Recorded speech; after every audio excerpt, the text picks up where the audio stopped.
Here, I'm just Bill Cooper. I'm talking to you from my heart. When I'm on the radio, I am on a mission. And that mission is to slap people upside the head and wake them up and even make them hate me, if that's what it takes to get them to go examine what I'm telling them to find out that it's right. The truthfulness of what you're about to hear. Because it is so important not only that you understand it and believe it, but that you act upon it. And now we're being bombarded with messages that Osama bin Laden is planning to attack the United States of America. And I'm telling you, be prepared for a major attack. But it won't be Osama bin Laden. It will be those behind the New World Order. I did not believe that the government would use me in that way. I had devoted my whole life to government service. I had been in the Air Force. I was in the Navy. I was a river patrol boat captain in Vietnam. But over the years, I've done a lot of research. And what I've discovered is there's no proof existing anywhere that extraterrestrials are real or that have ever visited this planet. The right track is don't believe anybody. Don't believe me. Don't believe George Bush. Don't believe anyone. You got to go out and you got to get proof in your hand before you can believe anything. And to do otherwise today is the biggest mistake that anyone can ever make. One of the biggest misconceptions in this country is what this country is all about, who founded it, for what purpose, and most specifically, what it is that we're all looking for. There is no such thing as an ozone layer. What is it called? Because what are these? These are ions. Ozone is an ion of oxygen. It's called the ionosphere. So why don't these freako-environmentalist liars call it what it is, the ionosphere? Because it would be the truth, and we can all prove that the ionosphere is not disappearing. You watch me every day of my life. If anything happens to me, you don't have to do any more research. You know damn well everything I'm telling you is true. And they don't want you to know that, so they're not going to touch me unless they can make it look like an accident where you will believe that it's an accident. And I'm telling you right now, they know how to make people die of heart attacks, strokes, brain hemorrhages. Why won't you believe millions of people who are telling you that they have seen these craft flying in the air, that they're metal, that they are intelligently guided, that they are real, and that they demonstrate a technology beyond anything that we know of publicly anyway? I can tell you that we have this technology in the United States. It is being flown in an area called Area 51, Groom Dry Lake, in the Nevada Test Range in the state of Nevada. It is not our government, though you have to understand, that is doing these things. It is not our government that's failing us. It's not the Constitution or the Bill of Rights that's a bad instrument.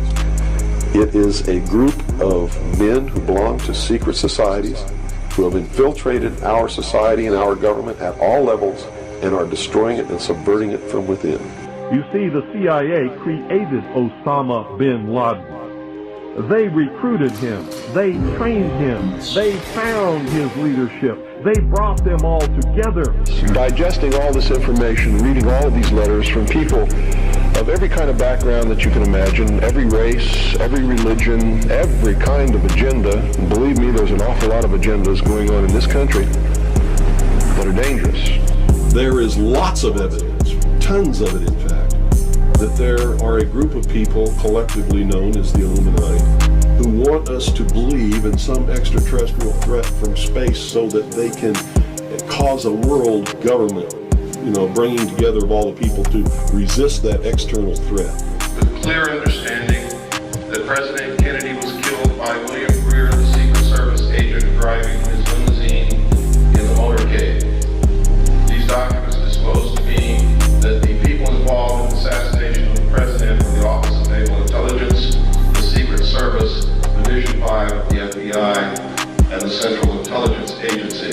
The reason stated was that he was a security risk, that he had ordered them to stop the sale and importation of drugs. According to the documents that I saw, his assassination was ordered by the policy committee of the Bilderberg Group, which is really the secret world government, and was carried out by agents of Division 5 of the FBI, the Secret Service, the Central Intelligence Agency, and the Office of Naval Intelligence, of which I was a part. The major controlling membership of these secret societies is a group known the Round Table of Nine. They are the heads of the most powerful banking families in the world. Every secret brotherhood, every secret society, every mystical temple, every occult organization teaches the Luciferian philosophy. They're atheists in the strictest sense of the word. They are humanists. That's their religion. President John F. Kennedy found out somehow that the CIA was behind the drug smuggling and the sale of drugs to the American people. And if you'll remember correctly, that was the years that the hippie movement began and the flower children began to come out, where they found solace was drugs. What they call UFOs, these craft that fly around the sky, are real. But they're not piloted by some little green guy from some other planet. They're owned and operated by the United States of America for one, the Soviet Union for another. A mystery always holds sway over those who don't understand it. And the priesthood was born. No king ever existed without the permission of the priesthood. And I don't care what religion you're talking about or what period of history you're talking about, it is the truth. The kings never had the power and don't to this day. Kings exist at the whim of the real power, which is the priesthood standing behind the throne.